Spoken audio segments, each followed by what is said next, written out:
Greetings, and welcome to another episode of whatever it is we happen to be doing here at the time. Now, I want to talk to you about something that I'm sure a lot of you will find relatable, and that is that I used to be a reader. I used to read books. I used to read so many books. And above that, I used to be a writer.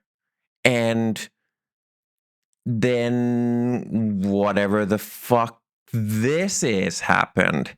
And by this, I mean the world. The world is insane. And the world takes a lot of time. The world takes your concentration. The world takes, well, it takes the life out of you. And it takes your focus away from you, especially a world that is full of phones, full of feeds, full of entertainment, full of content. I just realized that I'm not exactly helping with this video, but hear me out. I am here to talk about how I got my focus back. And I got it back with the use of completely outdated, obsolete technology. And the main ingredient for me was this very laptop. Now, I don't expect that you've seen my videos before because look at my subscriber count. But this laptop, I did a video about it about half a year ago. And I did Windows 98, FreeDOS, DOS 2.6 kind of shenanigans on it. And I'm actually still working on those things. There's probably going to be another December video about this and massive things. Maybe I'm working on it and I have my focus back, so maybe it'll even happen.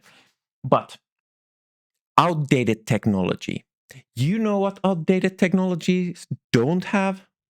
They do not have the modern internet. They don't have the feeds, the doom scrolling, the apps. And most importantly, they do not have YouTube because as nice as YouTube is, it takes 80% of my free time? Well, not that much, but it's a rabbit hole and there's a lot of content and there's a lot of really, really, really good channels and people upload all kinds of interesting things there. And that means that if I'm watching those really awesome things, I'm not doing really awesome things myself. And there's obviously a balance. I also like to consume content. But what I was saying is that I used to be a writer. And the modern world knocked the writer out of me really badly. And whatever I tried, I just couldn't get it back until this laptop solved the issue for me. And I will show you how, why, and just maybe how I can save you from not creating whatever it is you want to create. Now, to recap what this computer is, and for those of you who didn't see the original video, to tell you what this laptop is, this is the suckiest kind of laptop there is. Because it's not old enough to be very interesting, but also it's not new enough to run anything. This is a very early 64-bit, 2-core Windows XP business laptop. It can game, it can do retro, it can do anything. But it's sturdily built. It has a very nice sounding keyboard and it can run software. Now, I tried Linux first because Linux is the thing that I tend to use. However, modern Linux, at least the modern Linux kernel, was way too heavy for this. This slowed down so much. But what I eventually found, well, not found for this one because I've used it before, but what I found was that FreeBSD runs a lot faster on older hardware like this. And it has tons of support for older hardware like this.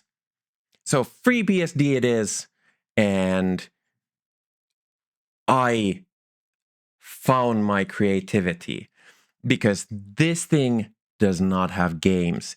is not powerful enough to run a modern web browser. It's not powerful enough to even, I mean, it can run a window manager, but it is very slow, very miserable. You don't need that to write. Actually, that's one of the more weird things that I found about people who are very enthusiastic about these things is that, yeah, they look for focus, they look for focus writers, and there's a lot of focus writing software available, both free and open source software, but also very expensive commercial software. And I just find that really weird because, like, hey, how about you don't bring any of the distractions in your computer in the first place?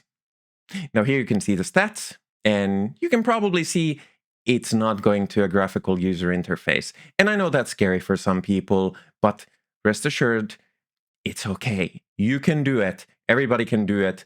I'm dumb. I can do it. So if you're not dumb, or at least not dumber than me, which is very unlikely, you can do it. And yeah, I've changed a bunch of things. I've changed the font size, changed a lot of those. Unnecessary, uninteresting for this video. Maybe I'll do a more in-depth video if people are interested. But generally speaking, what I found is that if I want to focus, I don't want distractions. If I don't want distractions, I don't bring them in on the device at all. So what I have here is an OS. I have installed programs. I have put my text files into it, and I have a writer, which in my case is Vim. I know Vim, also scary, just makes sense to me, but I have modded Vim the heck out of here. I have this opening screen. There's a bunch of things that you can actually see that I've edited a bunch of things with this. But my point being that Vim can make for an excellent creative software thing. The Antarctic Outline actually is the book I'm working on, which I'm actually writing now. And I'm not going to show that for understandable reasons. I'm going to show an older file. This is an article I wrote for something. It's in Finnish, so most of you won't even understand it. Those of you who can, it's fine. It's been published years and years ago. But I also have like a bunch of plugins that make this happen. Now, I don't know about you. I find this to be a very distraction-free writing environment. And that's how I've gotten my book to be like 5% written, which isn't a lot, but it's way more than I've ever managed to write anything again. So, outdated computer that can't run distractions can fuel creativity. But that's not all, because check this out. Now, me, like a lot of writers, I like to listen to music while I write. But the problem with music is that it's on streaming services, it's on YouTube, it's on other very dangerous things to make you be unproductive. But I, because I'm a millennial, yes, cringe, I know, I'm sorry, can't help it. I tried, couldn't help it. I have a lot of these. I studied music as my original profession. So when I studied music in the early aughts, I collected a lot of these because that's what you did at the time if you wanted to listen to music. And I know real music nerds go for vinyl, and CDs are, for some reason, considered bad, but they're really convenient. If you want to listen to something, like something super weird, like Einstürzende Neubautens Perpetuum Mobile, you take this, you put it in a CD thing, and you listen to it, and it does not come with YouTube. Instead, you listen to music album from beginning to end. Very nostalgic, very, very old school. Even I don't do it outside of writing a lot. And it's been really cool finding these again because, like, for the past 15 years, I haven't really touched them, like, other than move them from one apartment to the other. And there's like interesting things here that you can't find on streaming services, like Tangerine Dream from the early aughts. That is a really cool album, but not licensed to be on anything. Or like a Peter Gabriel limited release that you can't find, at least this particular version of anywhere, and a whole bunch of interesting and delightful things. And yeah, like, you listen to them from the beginning to end, and then you put on another one, which creates a nice break, but it won't distract you constantly. Outdated technology helps me focus. In fact, the way I listen to them, because, you know, a lot of laptops, that old laptop actually comes with a CD drive, but a lot of laptops, towers, they don't come with optical media anymore. Optical media, not bad, by the way.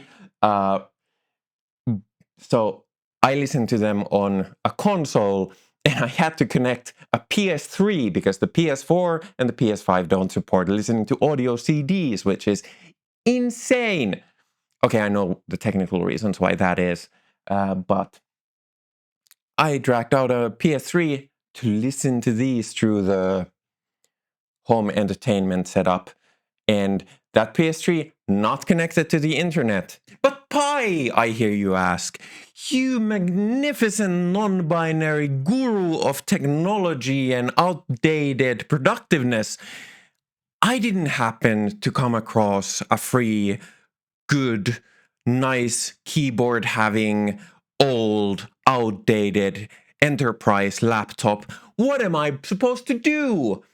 I understand, because I usually don't come across these things either, because I don't live in the States where these things apparently just walk by you on the street. You can also go around this problem with underpowered technology. And if you're a nerd, or you have a nerd in your life, you probably have access to something like this. In this case, this is a Raspberry Pi 4. 5 I don't necessarily recommend for this because it's too powerful. It will actually run the distracting things. But 4 is on the cusp. You can run some distracting things with it, but it's not too tempting. I actually have less powered things on my way here, and I'm probably going to do a video on some of them because nerd, interesting YouTube videos, content, distractions. What was I talking about? This thing, however, is not one to run distracting things too comfortably. Also, you can leave the Ethernet thing unplugged after you've configured it. Also, don't configure the wireless internet. It'll work just fine. And this has way more power than the old school laptop, but still, it's very nice. It's very light. It doesn't use a lot of power. It doesn't make any noise. And what's even nicer, it doesn't make much heat. We're in the middle of a heat wave, so any technology that dumps heat into the place, I do not want. And that includes the laptop. It's underpowered, but it's also old, so it creates heat. But one of these, negligible. And if you have a spare monitor, or even if you want to set it up to your actual workstation, which again, I'm not doing because that leads to distractions, because my main computer is right there. I can go on YouTube, I can do whatever. I have a separate station right here that I'm using, and if you have a spare monitor, you can use that. Or what I did, I found this magnificent unit from an IT supply store. They were dumping these for 20 euros because, like, who wants a monitor this small? Well, I want a monitor this small because I don't need my writing to be on a massive display with gaming specs and stuff. In fact, it took me quite a while to find a small display because apparently they don't really do those anymore. But this was absolutely perfect. And I did the same setup on this, the Raspberry Pi, and again, focus started happening because I can't do distracting things. It's not too big, it's not too loud, it doesn't take away your focus from what you actually want to achieve. And in fact, software-wise, it's exactly the same. I have FreeBSD, I have the exact same configuration files from the laptop in this one, aside from some ARM-specific configuration. But other than that, it's very nice. Also, I got one of these thingamabobs. It's a USB, well, technically not USB 2. It's a PS2 to USB thingamabob. So my writing can be supercharged with obsolete but absolutely wonderful technology. IBM Model M. How can you type more comfortably than that? Answer, you cannot. And my whole point in this is, if you want to get something done, you probably have the tools for it already. Everybody pretty much has a computer. If you're watching this, you have a computer because YouTube needs a computer to be watched in. But are those tools suitable for what you're trying to do? That is my point. Maybe you don't need more technology, you need less technology in order to get it done. And important point, your phone needs to fuck right off. Remove your phone from within your presence because your phone demands your attention. Even for me, I have all of my notifications off except for messages that are direct to me. No group texts, no nothing, just the messages that somebody directs directly to me. No social media messages, just like WhatsApp Signal, stuff like that. Still, it constantly demands your attention for something. And your phone is very mobile. You can mobile it way to the other room. If it's an emergency, whatever, leave your ringer on, just have calls come through. People don't call you usually anymore, so that's fairly safe. But even this is too elaborate for what I want for that setup, because I want an e-ink display. Because e-ink is developed for reading comfort, and what is writing except reverse reading? So I want my eyes to have a comfortable screen to look at. It will be the most comfortable. Also, very hard to run anything distracting on an e-ink screen. So it will have a really nice keyboard, the most comfortable screen, and an entirely underpowered computer at the base of it. Even this is too much for it. So if you want to follow along, hit the subscribe button. I will make more videos as it's going along. Maybe even like this video. Don't worry, it won't be monetized because I will never cross over the 1,000 subscriber point. It's fine. I'm doing these for my own enjoyment. But thank you for watching this one, and hope to see you the next time.